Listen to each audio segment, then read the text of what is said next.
Hello juniors, today we're gonna keep on moving with bivariate analysis. Remember when we talk about bivariate analysis, we're comparing two variables and we're trying to determine the relationship between these two variables.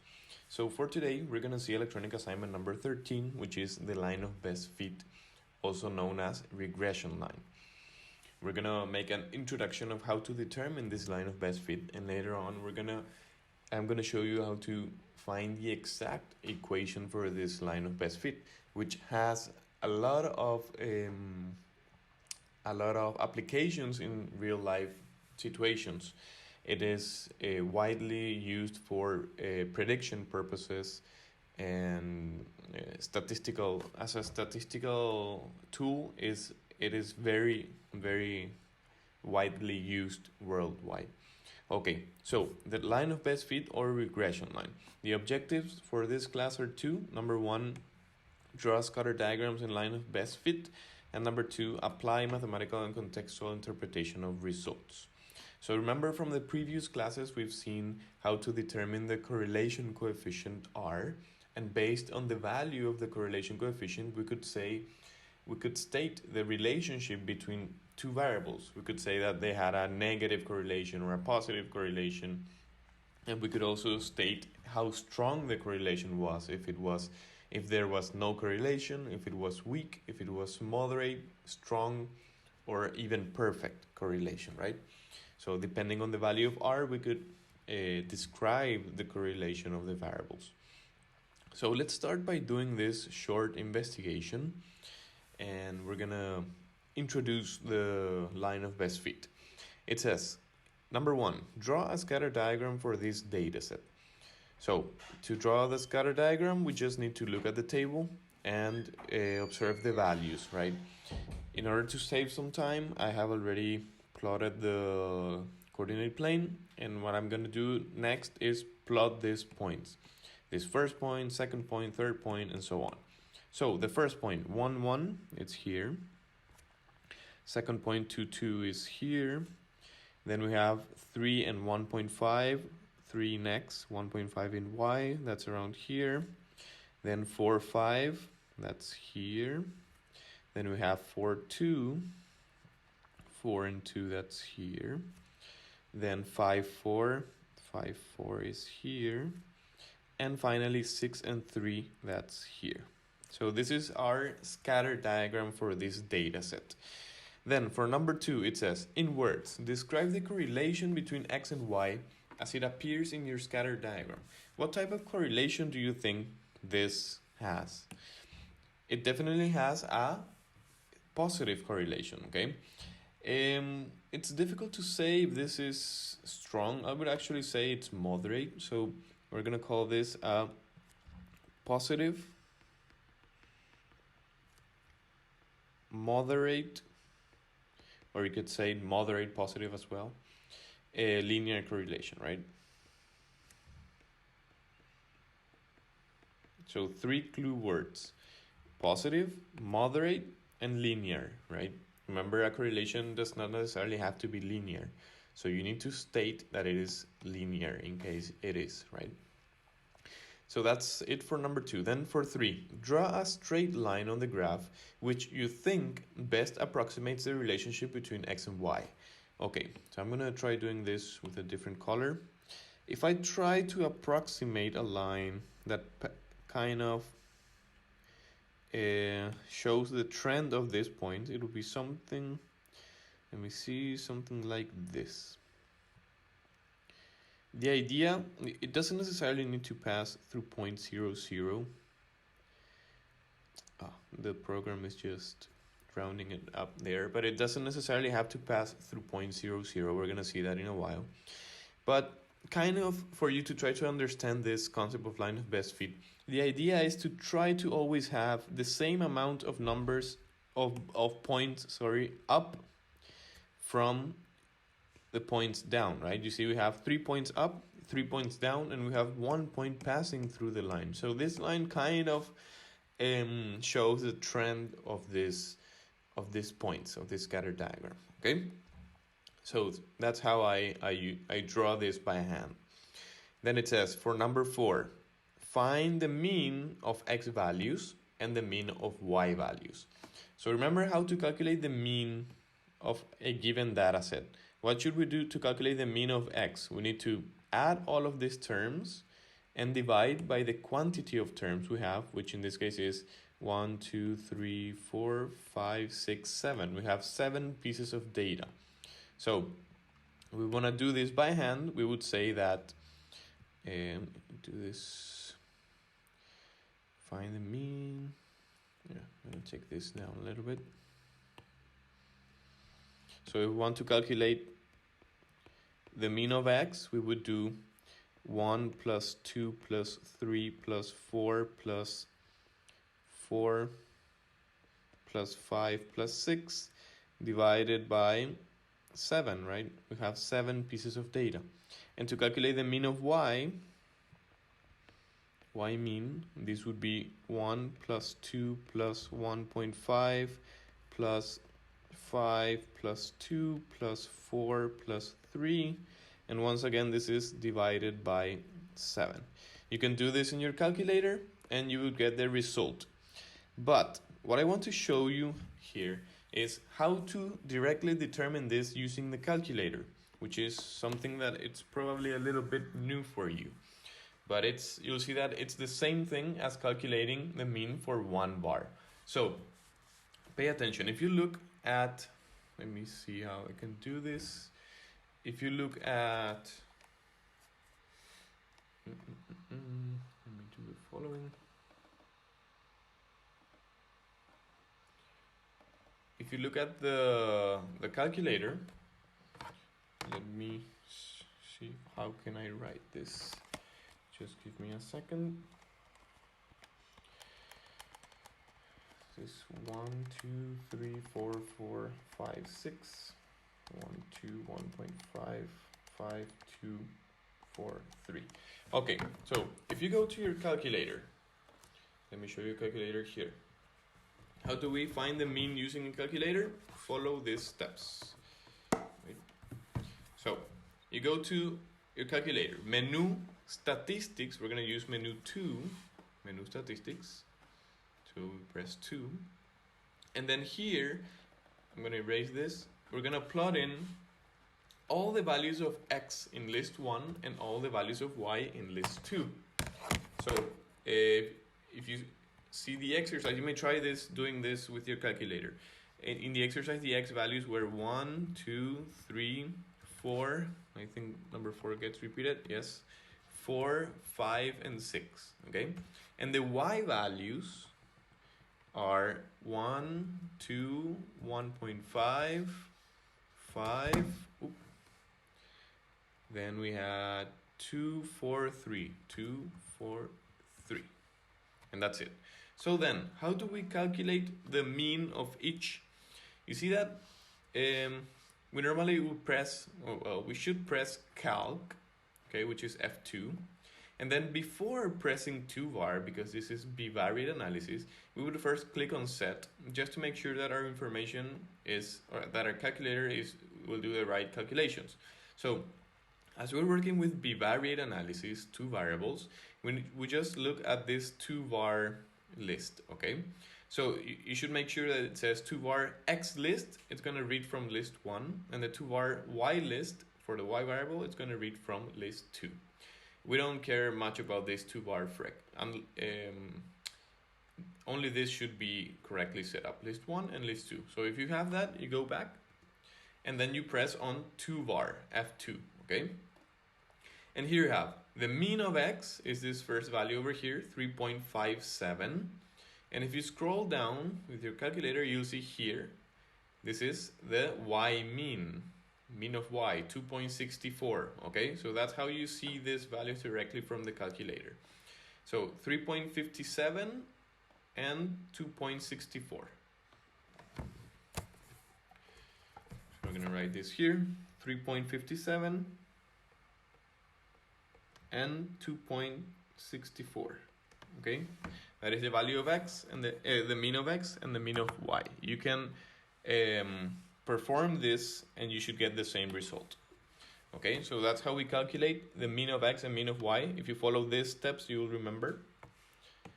That's how to calculate mean of x and mean of y using calculator. This is especially useful when data is too big, right? Or there's too much data and it's hard to do it by hand. Okay, then we already did number 4. Now number 5. Plot this point in the scatter diagram. Let's plot this point, 3.57 and 2.64. I'm going to use a different color for this. 3.57 is somewhere around here, and 2.64 is somewhere around here maybe. So if we join this, let's see, comes somewhere around here.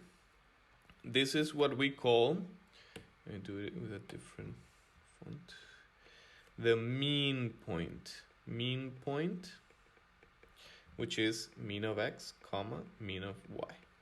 Why is this mean point so important?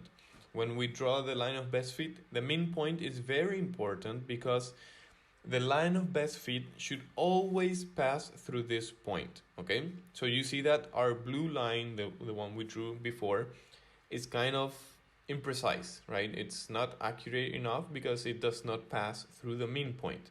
So we already did number 5. Then it says, can you adjust your line of best fit to pass through this point? Okay, so we're gonna draw a second line of best fit. We're gonna do it with orange, making sure that this passes through the mean point. So maybe something like this could be better. Let's see. Okay, so that looks a little bit better, right? A line of best fit that passes through the mean point. Then it says, number 6. Can you explain why your line of best fit should pass through the mean point? Try to think about this. And the answer is that it should pass through the mean point because the mean point is the average of the values, okay? The mean point gives you an average of the data, average of x and average of y. And the line of best fit tells you the average relationship between the data, between this data, right? So if the line of best fit tells you the average relationship between the data, it must pass through the mean point, which is the average point of the two variables, right? That's why it must always pass through the mean point. So that's the answer for 6. We would say that xy, mean of x, mean of y is the mean point, or the average point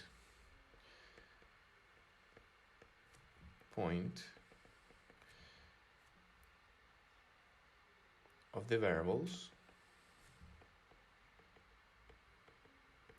and the line of best fit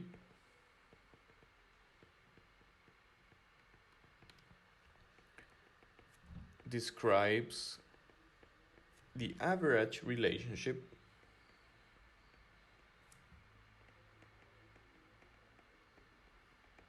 between these variables.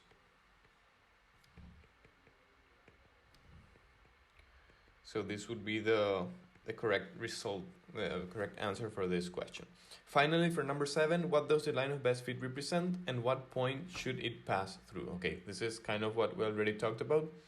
The line of best fit represents a trend line that describes the relationship between the variables, and it should pass through the mean. So it's a trend line that must pass through the mean point.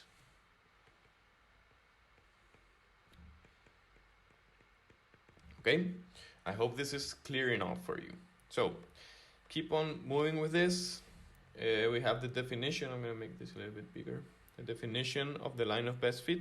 It says, you have been searching for a line of best fit in this investigation. A line of best fit, sometimes called a trend line, is a straight line drawn through the center of a group of data points plotted on a scatter diagram. The line of best fit lies as close as possible to all of the data points. And pay attention at this observation here. Drawing a line by eye is not the best way, as it can lead to more than one line, like this set of data, which have several possible trend lines drawn.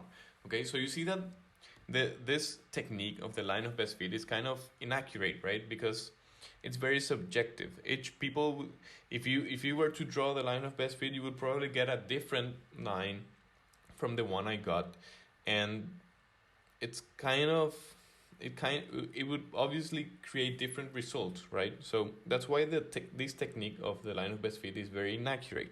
We're gonna see later on how to calculate the exact value of the line of best fit by applying a technique called least square regression line, which we're gonna see in the following class.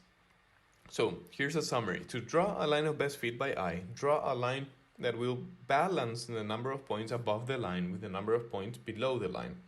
An improvement is to have a reference point, one point which the line must pass through.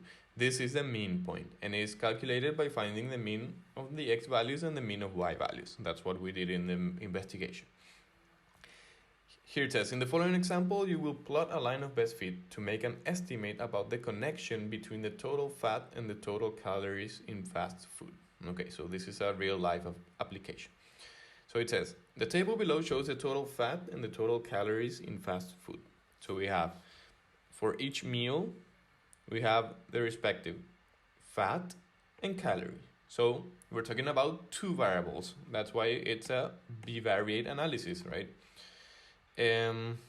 So part A, find the mean number of grams of fat. So we can call this, we could call fat the x variable, and we can call calorie the y variable, okay? So for the first part, find the mean number of grams. If you do this in the calculator, you should get, let's see, if you try doing this with your calculator as we did in the investigation. So we plug in list 1 the x variables, 9, 13, 21, 30, 31, 31, 34, 25, 28, 20, and 5. And for list 2, the y variables, 260, 320, 420, 530, 560, 550, 590, 500, 560, 440, and 300. Once we calculate both, we go to calc 2var, and we get the mean of x, which gives us 22.5, we could say, rounding up. So this is grams, we're talking about fat. And for part B, we're asked to find the mean number of calories. So that's y mean. And this gives us, according to a calculator, 457.3 calories. So we could just leave this as 457, okay? Because we're having 3 significant figures here. So this is one answer for part A. And this is the answer for part B. Okay, so that's how we calculate mean number using calculator. Then for part C, construct a scatter plot for this data. To save some time, I have already plotted the scatter diagram here. So you see we have fat in the x-axis and calories in the y-axis. Okay. Here it says, remember, your line of best fit is not meant to pass through all the data points. It is meant to be representative line for the data. Okay. Then it says, for part D, plot the mean point on your scatter plot. So the mean point is 22.5 and 457. So 22.5 is somewhere around here. 22.5. And 457 is somewhere around here. 457. So if we plot these points, we join this, we're getting right where the point is marked, right? So that's the mean point, okay? This green one over here is a mean point. Then it says, once we have plotted the mean point, use it to draw the line of best fit. So we draw this line which passes through the mean point and should approximately have the same number of points above 1, 2, 3, 4, 4, and 1, 2, 3. Here 2 points, so we have 4 above and 5 below, which is also fine. Okay, so once we do our line of best fit, which would be subjective, it will be different from we might get different results. It says for part E, find the equation of the line of best fit. How do we find the equation of a line? Normally, the easiest way to find the equation of a line is if we have two known points of the line, right? So one known point of the line is the mean point, right? So I'm going to write equation of line. One known point is a mean point, which has coordinates 22.5, 457. And then to pick a second point, we can just observe our line and pick one of the points which kind of passes through the line. In this case, this one is the one that approximates the most to the line. So this value corresponds to, I don't know, this is maybe 31 and 560. If we see that, yes, this point over here, 31 and 560. So that we're gonna use that point as our second point of the line. Okay, so 31, 560 is our second known point. Okay, so once we have, remember the equation of a line is always y equals mx plus c, right, or plus b. Once we have two known points, we can calculate the mean. Remember, the mean is always y2 minus y1 over x2 minus x1. We've seen all of this part already during linear equations. So this would give us, this would be 560 minus 457 over 31 minus 22.5. If we do this with a calculator, we'll get a mean value of, let's see, 560 minus 457 over 31 minus 22.5. This gives us 12.1. We could just leave it as 12.1. So that's the slope of the function. Finally, in order to calculate the value of c, what we're going to do is we're going to plug in any of these 2 points, maybe this one as it is easier, and we're going to calculate value of c. So 560 is 12.1 times 31 plus c. By solving for c, we're leaving c alone. This would be 560 minus 12.1 times 31, and this gives us 185. We could leave it like that. So finally, the equation is y equals 12.1x plus 185. Remember, this 185, which is the value of c, corresponds to the y-intercept. So this value should approximately be seen here, which is not very precise, right? This is actually 200, and we're getting 185. It's somewhere around here. That's why this equation is not precise, right? It's kind of inaccurate because we're doing this by eye. Okay, but that's how we find the equation in case we do not use the tool in our calculator, which I'm going to show you in a while. Okay, so this is the most important thing about today's class. How do we calculate the exact equation using our calculator?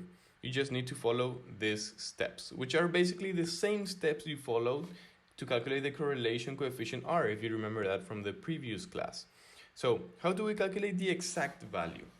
The first thing you should do is plot. We already did this to calculate the mean of x and mean of y. We plot this in list 1, plot this in list 2. Let me do that quickly to show you. I'm going to show you using my calculator.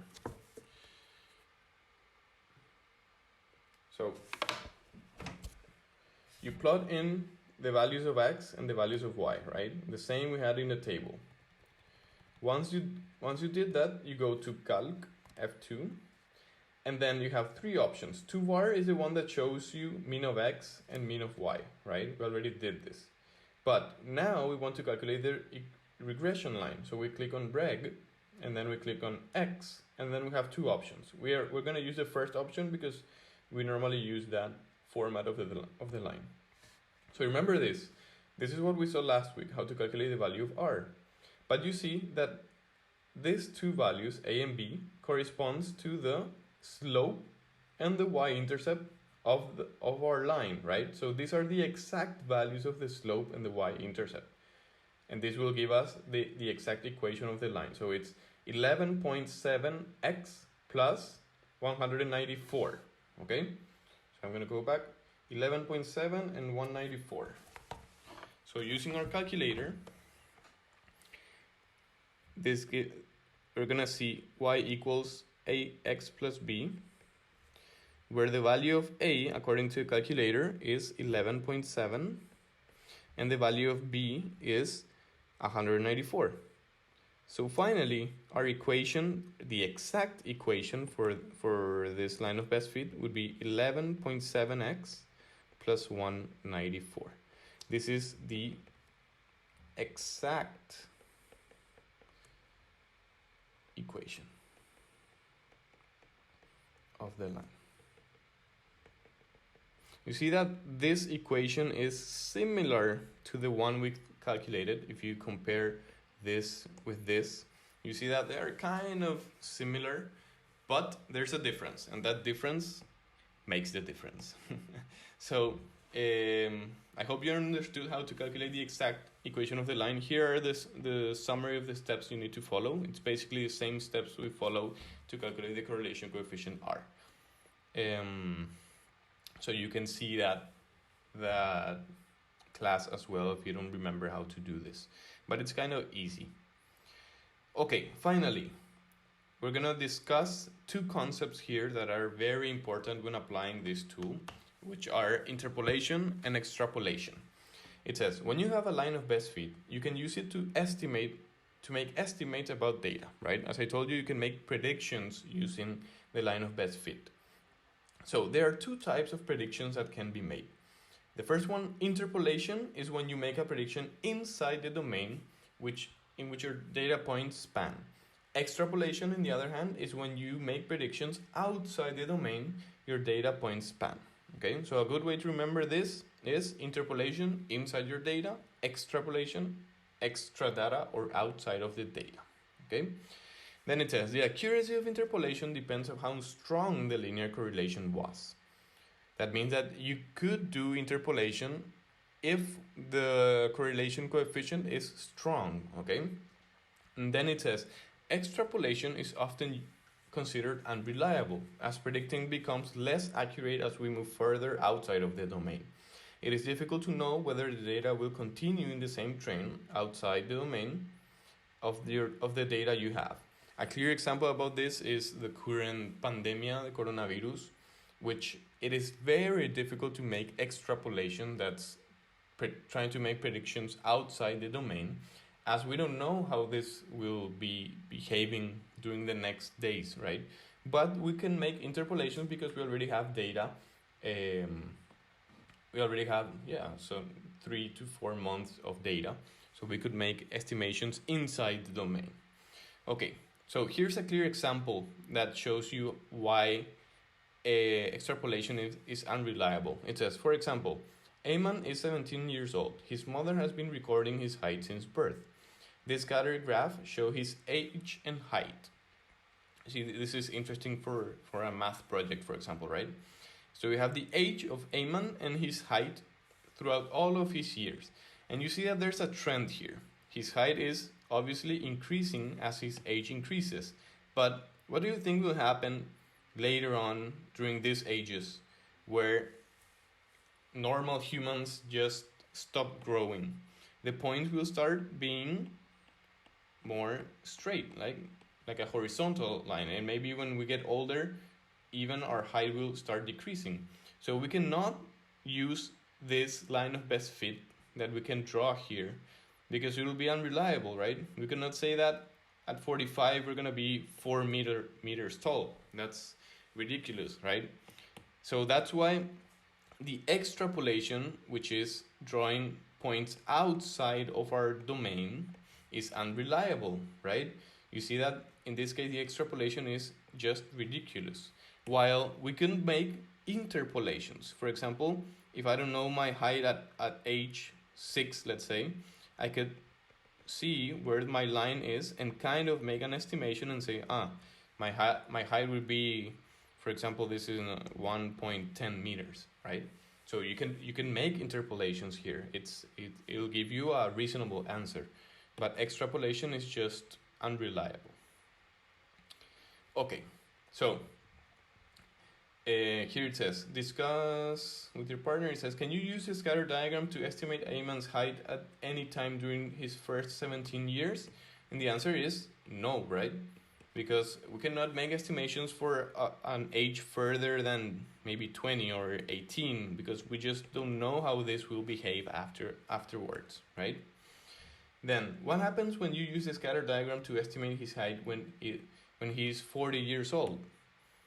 And that's what I just explained, right? If we keep on this trend, we're gonna have a ridiculous height, which is just a not reliable answer. We'll get an unreliable result. Where can you use the scatter diagram to make an accurate estimation about Ayman's height? And this would be inside the domain, which is between 0 and, I don't know, that's maybe 17 years old. Yeah, 17 years old. That's the only part where we can actually rely on our line of best fit. Okay, so just to make a summary of this, in case this is very important for you to consider for your math project and maybe some conceptual question that may appear in your IB exams. In terms of accuracy, interpolation is accurate only when the linear correlation is strong, while extrapolation is always unreliable. It's not good to do extrapolations in most of the times, okay?